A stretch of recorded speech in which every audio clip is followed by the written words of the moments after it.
And welcome back to Real Geek Media. It is Thursday, June 18th, 2026. I'm Hayden Stoll. He is author Christopher Michael Blake.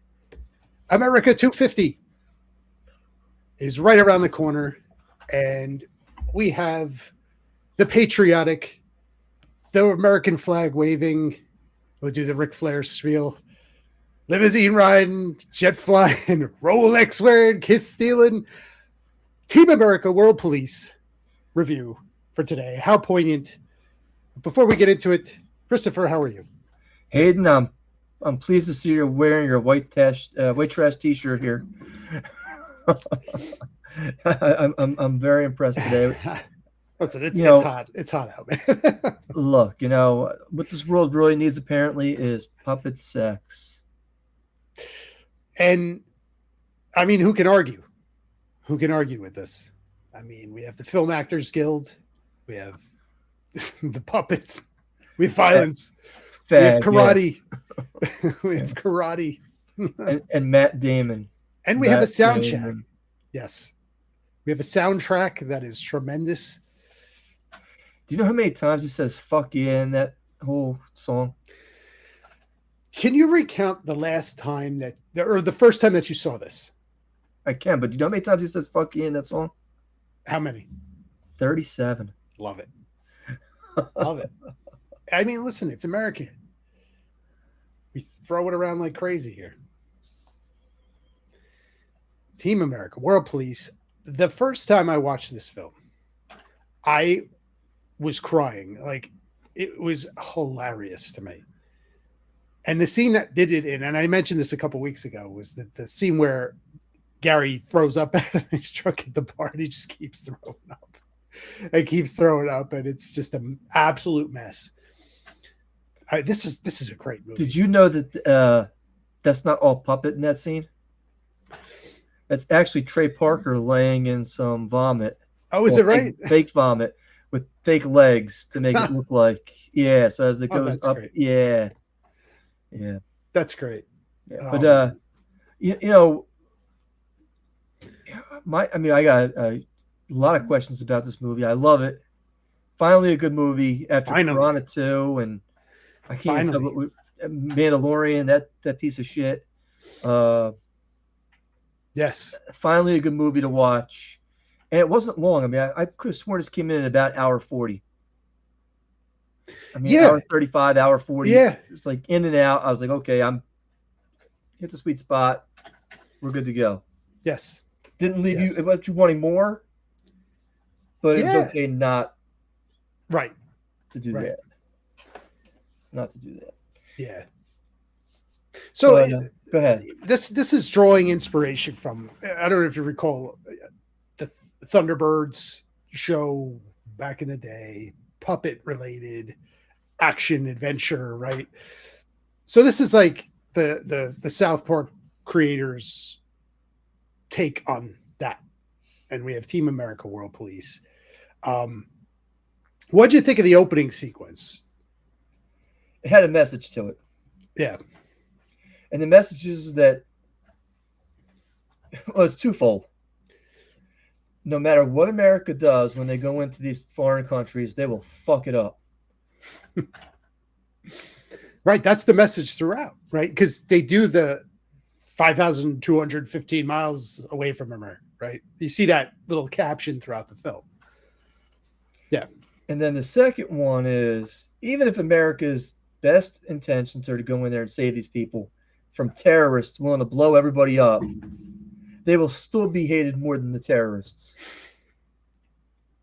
There is such a wit in what they do. And to me, this is them being razor sharp in, the commentary that you just laid out, right? It's presented to us as a comedic action thing, but there's a lot past that, right? Diving deeper.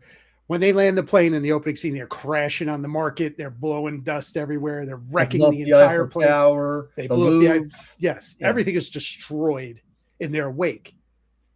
In their, fighting terrorism, right? As long as, the terrorists are vanquished. Durka. Yeah. Durka. Yeah. Durka Durka. So yeah, there's a lot of that, those underlying messages throughout this film, but it's razor sharp wit. Because this movie is very, in my opinion, right-wing leaning, Mhm. but the guys from South Park are obviously liberals. So I was kind of a little confused with. I think it's funny because you look at kind of, not to get too like into their current state of affairs, but a lot of their current South Park shows are very much leaning in that direction. But if you go What do you back, mean, like Trump fucking Satan?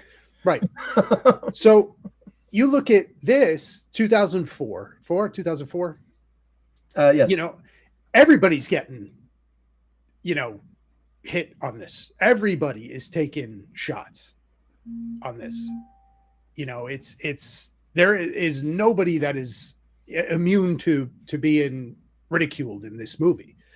They lay down a lot of Hollywood actors. They just lay them all out to the point when at the end they're killing them all.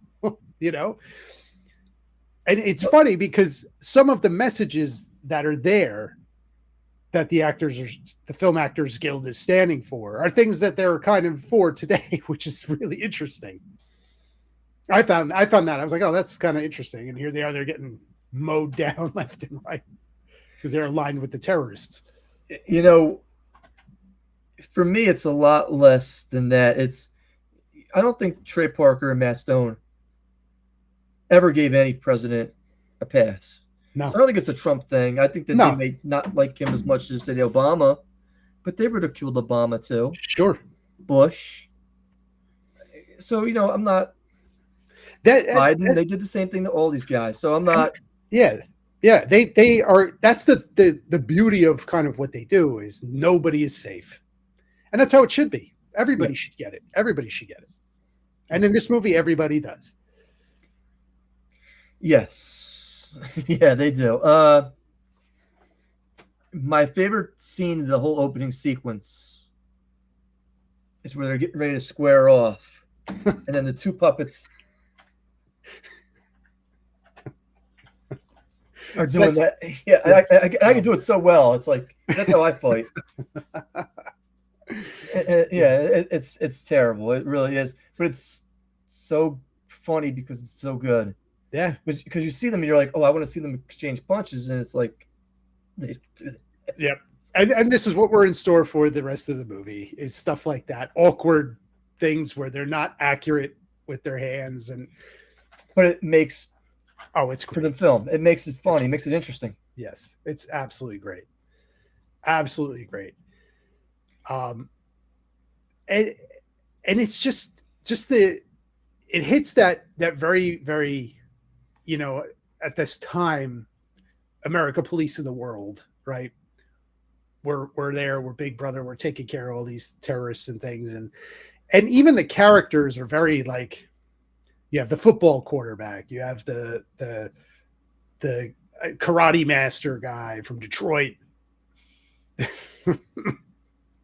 And it like you had the girl who can do the empath. Empath, yeah. It's like no, but she doesn't empath anything. No, it's just a complete fraud. Complete fraud. And then you got Spotswood. It's like Spotswood's probably my favorite character in this movie. I don't know about that. He's great. Oh man, Spotswood is great. I need to test your loyalty here. But he comes off as like he's the mastermind. He's the boss. He's the guy in the chair. He's the spy leader. He's M, so to speak, right, for this group, right?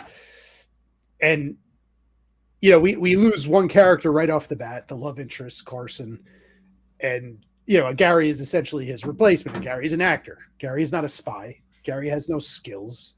He's a Broadway actor with a degree in languages as well. So, they make this a point. It's like, oh, well, we failed because we didn't have a trained actor. It's like everybody has AIDS. Just remember that. Yes, it's. Oh God, yes. Lease, yeah, Lease, yes, yeah. Lease the musical. Yeah. But just remember, the most important message when Carson dies is the fact that she waited, I bet, a whole 2 weeks before jumping into bed with Gary and falling in love with him. Well, he told her to live her life.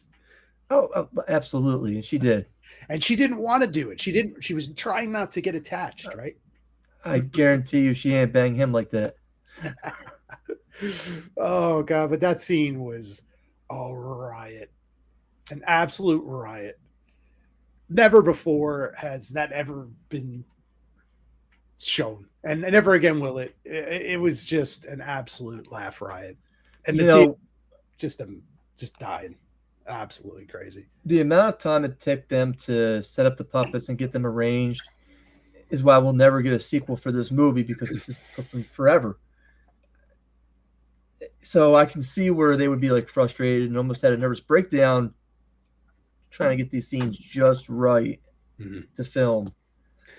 And there's something to be said for that, because if you look, like, there are so many puppets and the sets are real sets.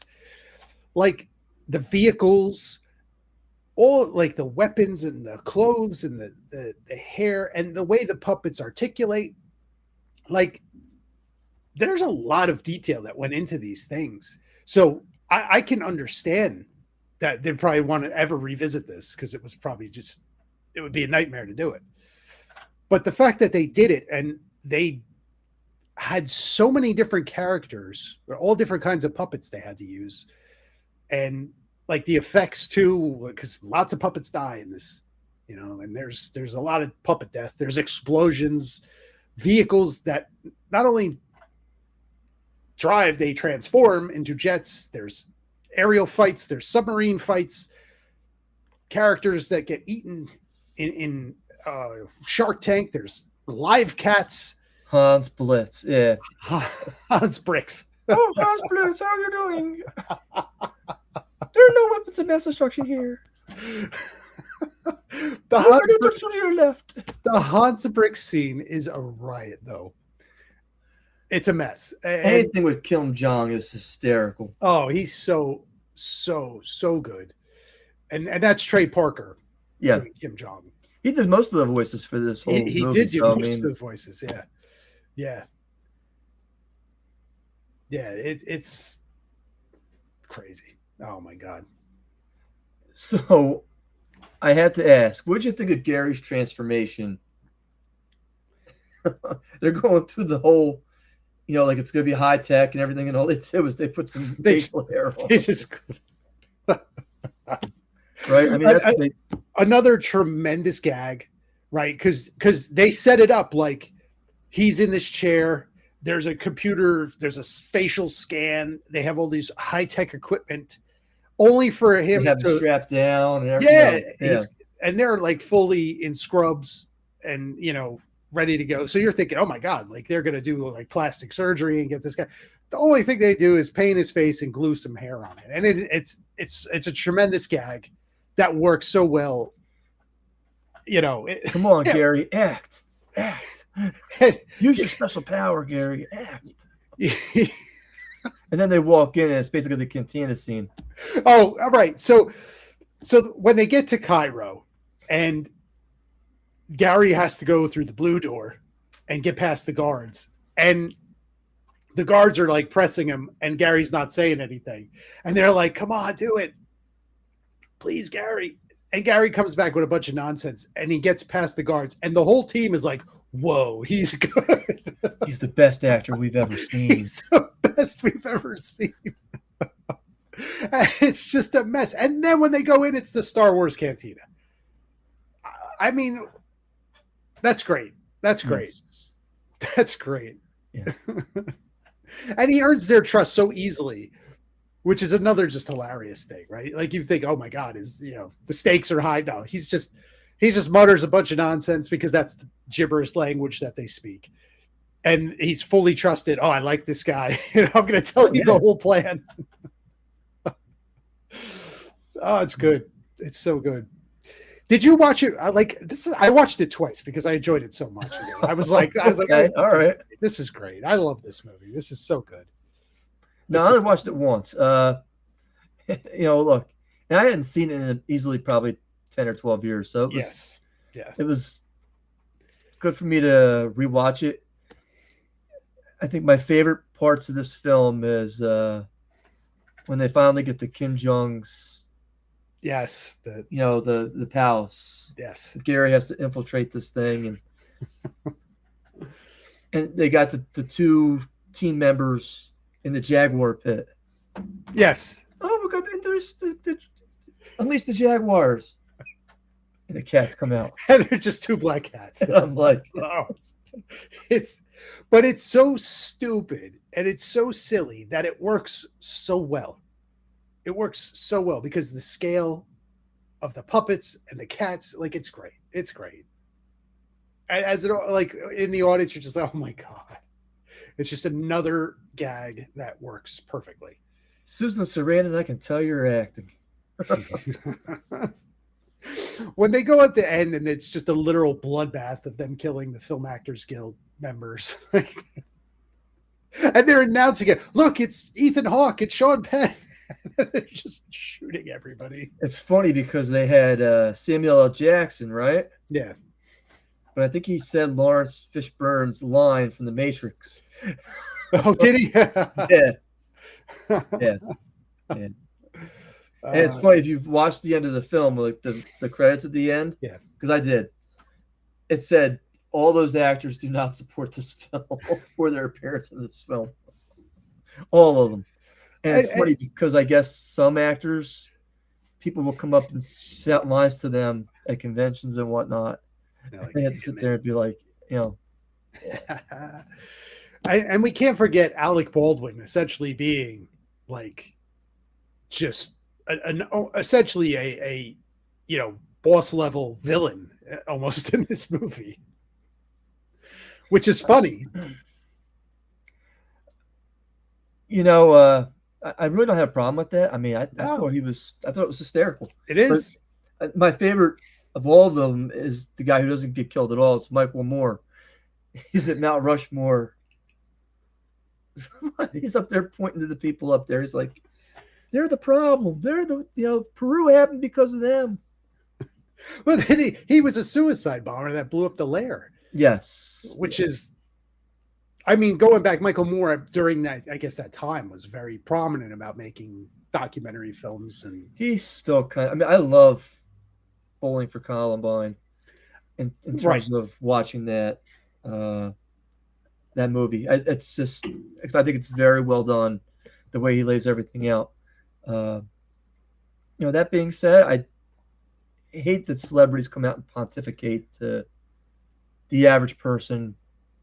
Because me, I write my books and I sit there and I say, right, left, it doesn't matter to me. I think both sides will screw you at the end of the day. Agreed. That's just me. Yeah. Both sides do wrong. It is what it is. So I try not to sway, because I think people are kind of sick of people talking down to, oh, you need to vote this way, or you're not a real person, or you're against this, or you're against that. People are allowed to have their opinions. Agreed. And the last thing they do is me sitting there jumping up and spouting off my views. Who am I? Yeah. So, Agreed. Just my 2 cents there. But did you wish we got a sequel to this? I wouldn't have minded one, but I think part of the reason this works as well as it does is because there was no sequel, right? There's only one shot, one adventure. That's it.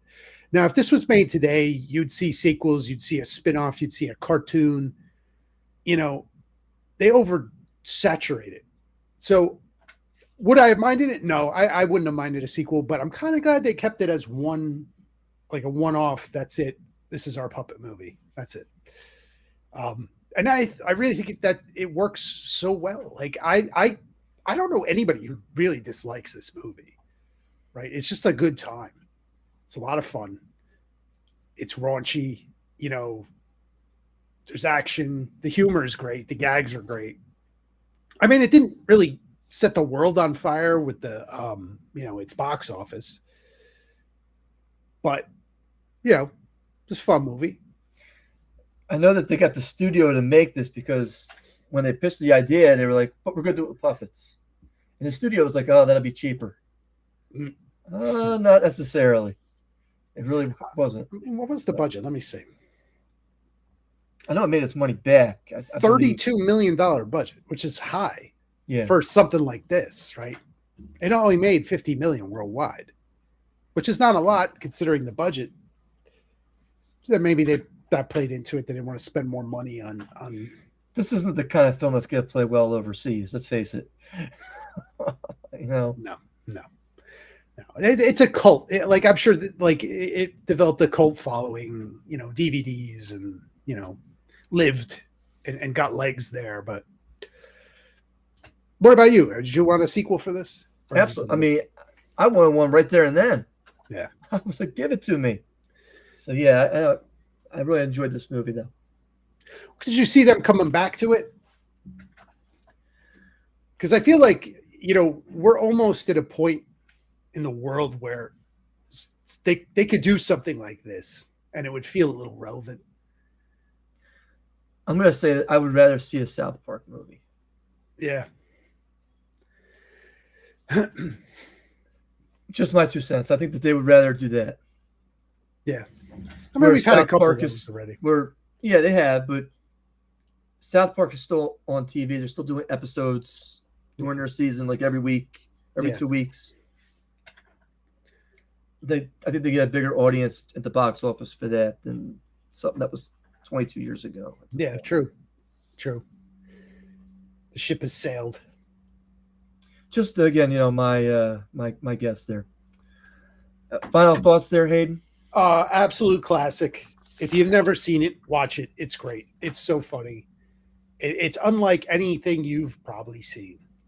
And for younger crowd, you've never seen anything like this. When we grew up, there was still when we were kids, Thunderbolts, right? You would occasionally catch some of that, and it's puppets. And this is interesting. So there was a nostalgia thing too with that. But for kids and the younger crowd today, man, this thing is like what am I watching? This is crazy. Absolute classic movie. America 250. Fuck yeah. Again, it's that theme song too. I mean, it's so poignant. It's like he even slows it down at the sad part in the movie. Yeah. America.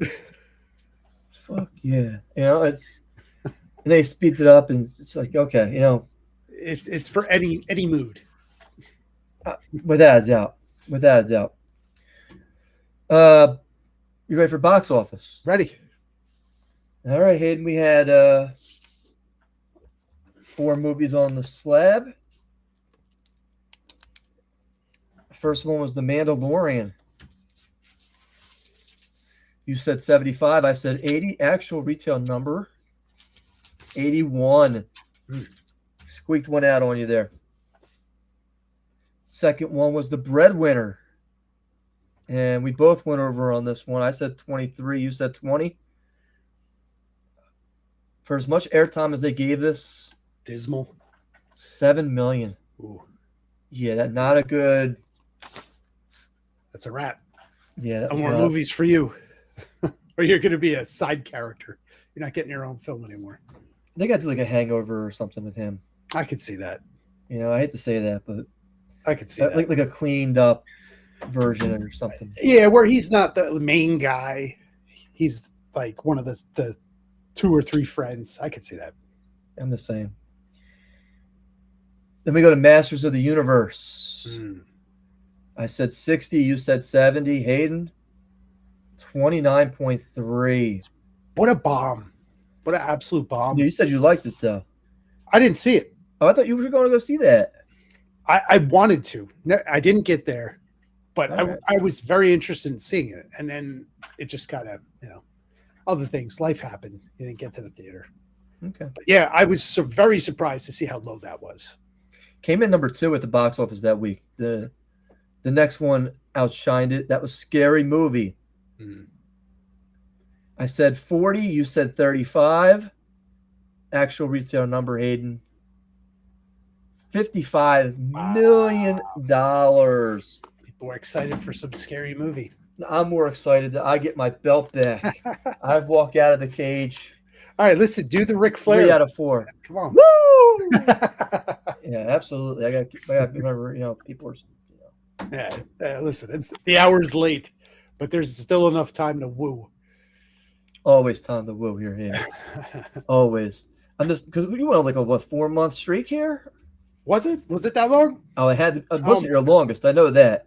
There was one time you got at least 6 or 7 months straight on me, and I was like, every week I'm like, can I get them? Just please let me get them. Christopher, this is our new Madden season. Yeah, let me relive that. That travesty. I want the basketball back. For those of you who don't know, we played basketball, and I had everybody who was ever arrested in the NBA, I put them all on one team, and I was just destroying my college roommates, and they had enough, and they're like, we're done, we quit.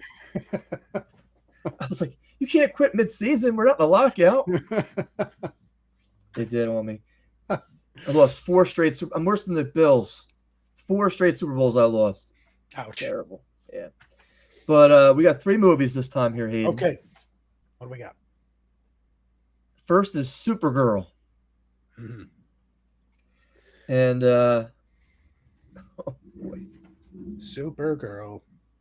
I think I'm gonna go first this time. Yes, go as champ. What was the budget for this thing? Let's see if I can find it.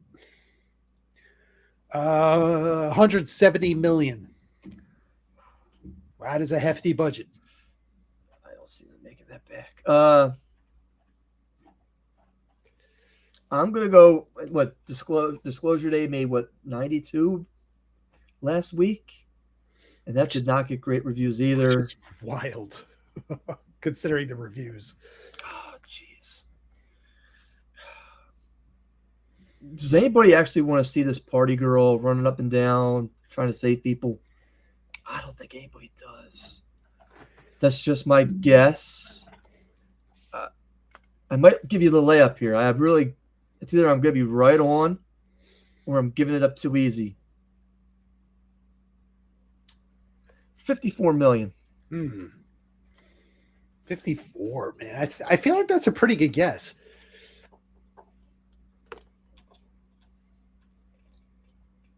$54. I'm gonna go because it's one or two ways you go. It's either I'm gonna go 60. Yeah, I mean that's the easy way to go. Because it's either this thing bombs, and we just saw Masters of the Universe take a dump. So there is a potential that this thing underperforms grossly. And again, I know you're saying that some of the reviews have been decent on it, but how many reshoots did they do? They did a lot. Which is never good for a film, I believe. The trouble with it is that the lead actress is not exactly winning people over with some of what she's talking about. I don't even know what she's talking about. I haven't heard anything from her. She's not doing the Rachel Ziegler, right? I mean, she's kind of alienating some of the fan base with some of the comments, and it veers into political, which actors should never like. If you have a movie out, shut up, talk about the movie, right? You're gonna get people to stop watching your movie the second you start talking political. So don't do it. So there's that. There is the thing where I think people may be intrigued on is Superman. I mean, I think it underperformed to what Warner Brothers was hoping for, but it made a decent amount of money. Okay. Is this movie going to do Superman numbers? No. Will it get some curiosity from the audience that is fans of that movie? Sure. I think people are going to come. People may want to see, okay, Lobo, this is a character we've not really seen in the movies. Jason Momoa, likable actor. It's supposed to be a PG-13 Momoa, am I correct? Right. And the other thing is I know Superman made $100 million in its opening. It had a big opening, but that was 3 years ago now. Two years and a half. Yeah, 24. I mean, look, it wasn't. And again, the movie I thought was pretty good. For a Superman movie, I thought it was pretty good. It was pretty good. Yeah, it was pretty good. But The thing I'm seeing a lot about this movie, right? It looks like it's going to be Guardians of the Galaxy. Here we go. It looks kind of in that she's got a thing. They're on a alien planet. All these, side characters that are like mercenaries. The reviews that I'm seeing are kind of comparing it to like a Mad Max vibe, which is weird. Okay, I don't know. Leave that up to your own opinion. Because we're seeing stuff with Disclosure Day, best Spielberg film in 20 years. And then people that have seen the movie are like, no, this is terrible. Make up your own mind. Make up your own mind. Don't get dragged along by the critics that are like, getting paid on the side. Oh, this is wonderful. Oh, what a masterpiece. You go to see it and you're like, this is dog shit. So I don't know. I am curious to see how it turns out. I am curious to see what I think of Disclosure Day when we go see it. I tell you, I went and saw Obsession recently. Fantastic. And I think the entire movie was filmed for, $800,000. Again, it wasn't like it was new ground or anything that they had to do, but the actors in this thing were fantastic. And what they did with the director was really good. The script was tight. That's the way to go. It's like you almost want to come in under. I haven't seen Backrooms yet. And I'm a little with the subject matter, but I'm okay with it. So I'll probably watch it when it comes out. But I'm Sure. like, come in under and then. Listen, you deliver a movie like Obsession with a super low budget, makes a ton of money. You deliver a movie like that, man, your next movie, the studios are going to be like lining up to just give you a truckload of money to make something.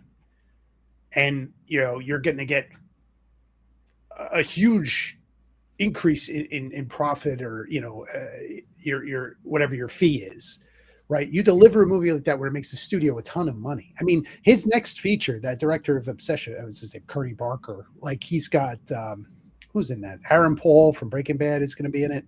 I forget the other actors, but already he's got a follow-up movie set to go. And we're starting to see, we've been saying this for the past couple years, is these lower budget, and I don't mean like nickels and dimes, I mean lower end budgets, horror movies that have a tight script and are well directed are doing very well. Weapons, Obsession, we're getting these things every year, multiple times. Backrooms, like we're getting these movies more and more frequently because I think studios are starting to see these things make money, and there's very like profit loss. We're making a lot of money versus you do a movie like Supergirl, $170 million budget. What is that going to bring me back? Masters of the Universe tanked. Studio is going to lose money and eat it. I mean, at least until it hits streaming. Then we'll see where. But you're seeing these trends and Terrifier, all these things we've been talking about for years on this show. It's reality. The Pooh universe. But that stuff made money. Not a lot. But for the very tiny studio, that's a lot of money.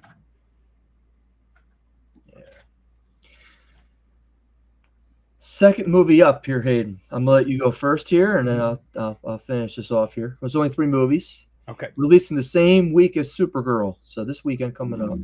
Okay. Jackass. Oh. Save the best for last.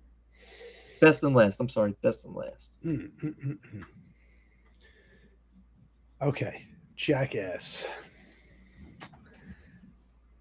What did the last one do? I'm sorry to hear it even did anything. Jackass, was that Forever? Jackass Forever? I think so. 10 million budget, made 80 million. How much? Made 80 million. This is some guys using their camera phone running around being stupid on drugs. And I don't know if they're on drugs or not, but it seems like they're under the influence a lot. To get punched in the nuts as much and firecrackers and everything down my pants, you're going to have to get me nice and not, So I think there's been a dwindling interest in Jackass, right? Like the Strike While the Iron was hot was what the late 90s, early 2000s, I guess, when the first couple movies started to roll in and out. Last movie did 80 million. The one before that did 171. Now they're promoting this as the final one. Maybe there's intrigue there to bring people out. We said 54 and 60 for Supergirl. We did. This is an R-rated movie. And Scary Movie, was Scary Movie R or PG-13? I have to say it was probably R. And that I can't say that for sure, but I'm pretty sure it was. And that did 55. Five. This is tricky. I'm going to say 40. Wow. Okay. But I could be way over. Part of me thinks I'm way over. They should have retitled this, in my opinion. Jackass, the last grasp for paycheck. Because that's what this is. This is basically their last shot. Oh, yeah. Paid. These guys are like 60. Look, nobody wants to see this. Yeah. But is there enough curiosity? Like, do the trailers grab? Because some of this stuff is look, I'm not saying it doesn't look entertaining and funny. Yeah. However, is it worth your $15 a ticket? It's not 15. Once I get in, I'm going with the popcorn. Well, for the ticket, right? I'm just I talking got about to take my girl, right? Who doesn't want to see this crap? So I'm going to do what you did to me just a second ago. I'm going to go 35. Here you go. Just so I can get under. You got the under covered. I think this is good. Realistically, I actually think this is going to do closer to 10. Okay. But I again, if it does 17, I don't want to, I'm going to leave myself that room of error here playing this. Here's the thing. Like, this has a rabid fan base. So it has a built-in fan base. People are going to see this thing. The last thing did 80 million. That was early 2021, 2022. If it's 22, that's COVID. That may have affected the numbers here. This thing could have a big weekend. I don't know. I'm going to say this. I didn't see Bam Margera in the trailer. I don't know if he's in this one or not. Being at New Jersey Horror Con and being across from him, he's a really nice guy. I wouldn't have believed it if I had seen it. But the number of fans coming out to come see him alone was huge. He was basically running that show. That's wild. Yeah. So I will say that there were fans waiting just to see him. But I think we're living in a different digital era now. And that's just my opinion. I digress. Again, I think maybe a 10 is going to be closer to what it does. Just my opinion. Sure. Next up and last is the movie I think that's going to steal the summer. Okay. And I love the trailer for this because it looks funny as shit. What do you got? You got the trailer? Have you seen the trailer for this? What is it? Minions and Monsters, July 1st. Oh, I've seen the trailer for this. What'd you think? I gotta be honest, man. I'm done with these things, man. I can't Pull the trailer. I don't care for the Minions. I get the appeal. Like, there's a lot of people that love these things. This one's different though, because they're tapping into something that's hysterical. And you might have tuned out like the first 2 seconds you saw the Minions. I don't know. Like, it just I get it. It's just not really my thing. Look, but it's July 4th weekend. Yeah. Got the trailer? I'm working on it. I gotta get to the ad. I know, that's a pain in the ass. YouTube was ad. It's like I'm watching a 9-minute video. I don't need 4 ads in 9 minutes. Yeah. All right. Hang on. Let me pull this up for you.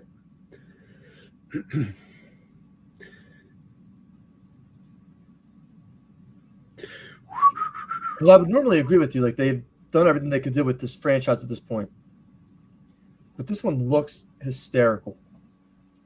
Unless they show you all the funny parts in the trailer. But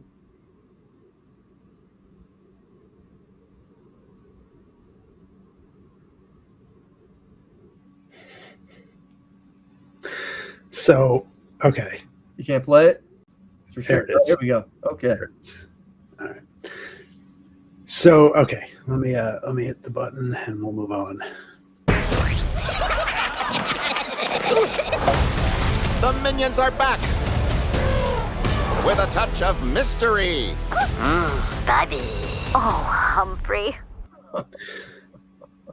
I don't mind like the 50s style Hollywood land kind of vibe. I don't mind that. It I don't gets mind better. It gets better, Hayden. Yeah. I'm telling you, it gets better. Keep going. Because I like that too, but that's not what got me that. Okay. with this. Piñata. Carbonara. Lasagna. Now in Minion Vision.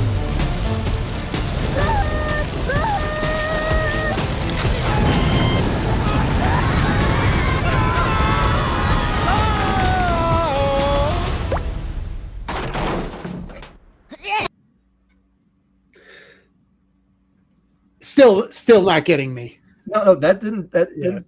But keep it going. Yeah, I just got to make sure. I know. We gotta stop every now and then because we don't want to be accused of. Toot toot. James, you have a real gift for filmmaking. Eureka. Glory, hallelujah. So stop here. So obviously the cat's out of the bags now. The minions need these monsters to be in this movie, right? But just not any monsters, right? Because you can go, well, we're gonna have werewolves or vampires or things that have been overdone in Hollywood to this point, right? Right. Which, okay, that's kind of boring at this point, in my opinion, because it's played out. Right. So what's the best monster you can go with? Shall we continue? Oh, you don't know? What? The Blob. Cthulhu. Okay. I can't make that up. Cthulhu, go ahead. Un movie de minions con monstras. Yachi unigiri. Okay.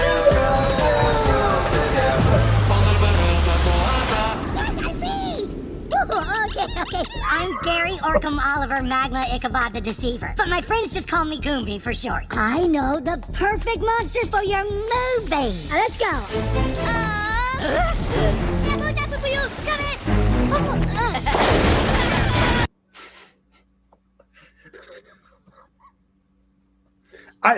They're holding a seance.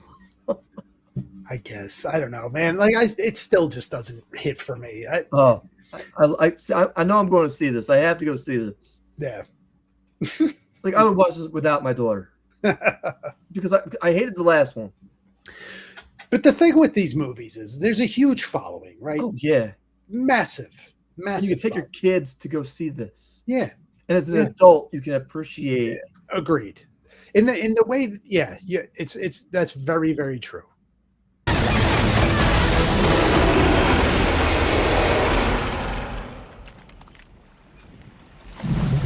Whoopsie. Behold! The all-powerful Irene!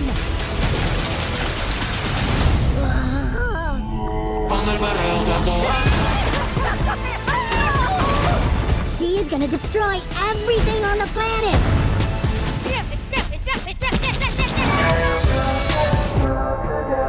James. Now I'm going to say this. The big thing with kids nowadays, I don't know if your kids are into this stuff or not, these squishmallows, these squishies, I don't get it. It's like I look at the crap my daughter brings home. Yeah. And I'm spending $15 for a squishy butter stick. I get it. Yeah. My wallet and my head hurt. I'm at a Are your loss. kids into this stuff too? No, but there was a time when they were into like fidget things and all that Oh. stuff. Not My right daughter's at school. She's like the J.P. Morgan of squishies. No, I'm serious. She's like wheeling and dealing. I got 2 for 1. I got this ball, and the ball's gone. What happened to the ball? Oh, I got these 2 instead. This one's really Traded. rare because it's purple. And like, how do you know it's really rare if it's purple? Oh, 'cause YouTube tells her. And I'm like, It's their version of Garbage Pail Kids, right? see, I love Garbage Pail Kids. I love it. We need to see more of this. It's up to you. I mean, I don't know. I can understand the appeal. It's just I don't have that same desire or draw to this. I saw this the first time I saw this trailer, I was like, another Minions movie, and then the trailer ended for me. I still felt the same way. But it has a massive following. I'm probably in the minority on that. 100 million. Oh, I could definitely see that. No, that's the number I'm going with. I could definitely see that. And that's tricky. 100 million. 100 million. 100 million.